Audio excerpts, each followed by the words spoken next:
Oke, lanjut kabar yang cukup greget. Kali ini datang dari Iran, Indonesia, dan Malaysia, bos. Nah, jadi yang pertama, baru-baru ini Iran telah mengungkapkan bahwa jika negara kita, Indonesia, berada di Timur Tengah, dekat kawasan mereka, maka mungkin katanya Indonesia juga bakal jadi sasaran rudal Israel, bos. Nah loh, ngeri-ngeri, sedap nih. Lantas pertanyaannya, apakah alasannya Iran mengatakan seperti itu? Dan bagaimanakah pernyataan lengkapnya setelah ini kita kupas. Kemudian kabar kedua nanti datang dari Iran dan Malaysia, tetangga kesayangan kalian, bos. Di mana baru-baru ini PM Malaysia telah berkomunikasi langsung dengan Presiden Iran melalui telepon. Dan dari sini diketahui bahwa negara Iran, Presiden Iran ternyata meminta bantuan kepada Malaysia. Tapi jangan kaget dulu, bos. Bantuan yang dimaksud ini pun bukanlah bantuan militer. Nah, lantas pertanyaannya, bantuan apakah itu? Penasaran beritanya? Cus, mari kipas, mari kita kupas berita lengkapnya satu per satu, bosku.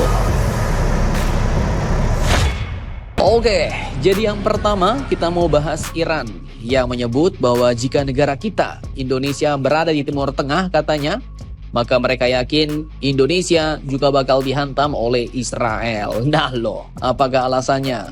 Dan siapakah yang menyatakannya? Nah, jadi dikutip dari sumber berita berikut, hal ini pun diungkapkan oleh Duta Besar Iran untuk Indonesia, bos, yaitu Mr. Muhammad Borojerdi, yang menyampaikan pandangannya terkait tindak tanduk Israel. Jadi seperti yang kalian tahu, beberapa hari terakhir, serangan udara besar-besaran pun kembali diluncurkan ke wilayah Iran. Dan apa targetnya? Yaitu mulai dari fasilitas militer, individu penting, dan tokoh-tokoh yang diduga terlibat dalam program nuklir Iran, bos. Tapi menurut pernyataan Iran, ini katanya bukan sekedar tentang nuklir. Tapi ini adalah tentang wilayah dan ini tentang ambisi.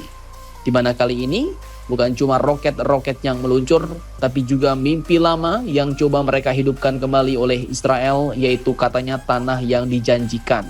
Nah, Dubes Iran ini pun mengatakan bahwa Israel menyerang negara-negara tetangganya karena mereka percaya wilayah itu adalah bagian dari tanah yang dijanjikan, yang membentang dari Sungai Nil di Mesir sampai Sungai Efrat di Irak. Nah loh, ngeri-ngeri sedap nih, bos. Jadi kalau kayak gitu ya, itu bukan cuma sekedar Israel yang dulu lagi, tapi mau membentuk sebuah imperium, bos. Dan kalau kalian ingat, memang ada peta The Greater Israel. Lanjut, menurut Mr. Borojerdi ini, semua negara yang masuk dalam peta khayalan tanah yang dijanjikan ini otomatis bakal jadi target serangan, bos. Dan dalam proses itu, katanya mereka Zionis tidak akan segan mengusir bahkan menghilangkan warga sipil demi membersihkan wilayah. Sehingga hingga kapanpun Israel katanya akan terus melakukan agresi terhadap wilayah-wilayah yang dianggap mereka sebagai tanah yang dijanjikan. Lantas, bagaimanakah atau apakah hubungannya dengan Indonesia, bos? Lanjut, menurut beliau, Iran dan poros perlawanan seperti Hezbollah, Hamas, dan kelompok bersenjata lainnya adalah penghalang terbesar dalam jalan panjang ambisi Israel. Maka jangan heran kalau Iran jadi sasaran utama. Tapi yang bikin mengernyitkan dahi kita nih, bos, adalah pernyataan beliau selanjutnya. Beliau katakan, kalau Indonesia berada di kawasan Timur Tengah, mungkin negara ini juga akan menjadi sasaran. Nah loh, Indonesia ya kan? Tapi ya tenang, untungnya kita tinggal di antara pulau dan laut ya kan, bukan di antara gurun dan tank-tank tempur. Namun Borojerdi menjelaskan bahwa Indonesia berpotensi dianggap ancaman karena merupakan negara besar dengan jumlah umat Islam terbanyak di dunia. Jadi kalau secara geografis kita nempel ke Irak atau Mesir, ya bisa-bisa dijadikan juga target rudal oleh mereka, bos. Beliau katakan negara ini bisa menjadi sasaran bila terletak di kawasan Timur Tengah. Indonesia beruntung karena posisi geografisnya jauh dari rezim ini, ujar beliau. Nah, jadi semua ini pun ya membuktikan satu hal, bos, bahwa konflik di Timur Tengah bukan hanya soal wilayah, tapi ini adalah soal ideologi, soal kekuasaan dan ambisi kuno yang belum padam sampai saat ini. Dan mungkin saat Israel merasa kuat, menurut Dubes Iran itu mereka akan menyerang. Nah, ini pernyataan Dubes Iran ya bos. Jadi hanya menurut pandangan beliau. Dan kalau menyoal ambisi Israel ya sepertinya mungkin ada, karena admin pernah lihat peta The Greater Israel yang mungkin itu sedang mereka kejar sebagai target. Dan kalau itu benar, pertanyaannya sekarang, apakah dunia bakal membiarkan ambisi ini terus berjalan, ataukah bakal muncul kekuatan baru yang bisa menyeimbangkan Timur Tengah? Kalau ada, siapakah dia yang mampu melawan? Silahkan kalian cocor-bacor di kolom komentar. Oke, lanjut kabar kedua yang tak kalah greget ini adalah Iran yang ternyata baru-baru ini meminta bantuan Malaysia. Jadi dikutip dari beberapa sumber berita berikut, Perdana Menteri Malaysia yaitu Bapak Anwar Ibrahim baru-baru ini telah melakukan percakapan telepon dengan Presiden Iran yaitu Bapak Masoud Pezeshkian soal konfliknya dengan Israel bos. Dan mantapnya dalam percakapan dua pemimpin negara muslim yang wilayahnya saling berjauhan ini, Presiden Iran Masoud Pezeshkian pun menegaskan bahwa Iran siap menghentikan aksi militer dan menyambut perdamaian dengan syarat Israel menghentikan serangannya ke wilayah kedaulatan Palestina dan juga Iran.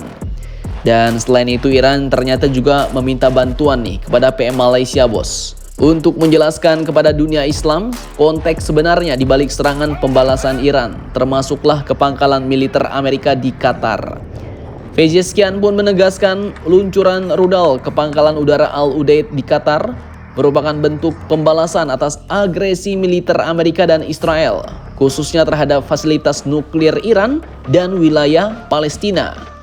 Ia meminta Anwar membantu menyampaikan pesan Iran kepada negara-negara muslim agar tidak terpengaruh oleh narasi sepihak yang menyesatkan, di mana PM Anwar menyebut bahwa Iran khawatir sebagian negara muslim akan terpengaruh oleh pemberitaan internasional yang menyudutkan Teheran atas serangan ke pangkalan militer Amerika. Padahal menurut Iran, serangan itu dilakukan secara terukur, bahkan telah memberi peringatan dini kepada Amerika serta Qatar untuk mencegah jatuhnya korban. Nah loh, jadi sebelum merudal pangkalan Amerika di Qatar, Iran sudah beritahu duluan nih bos. Jadi nggak sekonyong-konyong nyerang kayak Amerika dan Israel kemarin ya kan. PM Malaysia ini katakan adalah munafik jika dunia menyetujui tindakan militer Israel tetapi menolak hak Iran untuk membela diri, ujar Anwar Ibrahim. Kemudian Bapak Anwar juga menyampaikan bahwa Malaysia mendukung langkah Iran untuk menerima gencatan senjata asalkan disertai syarat yang adil, termasuk penghentian serangan Israel terhadap wilayah Palestina dan Iran sendiri. Mantap, mantap jos. Nah, jadi bagaimana menurut kalian tentang hal ini? Jangan lupa komentar, tetaplah kalian barbar dan jangan santuy terus. Demi Indonesia tangguh, salam Indomax, Indo Magazines.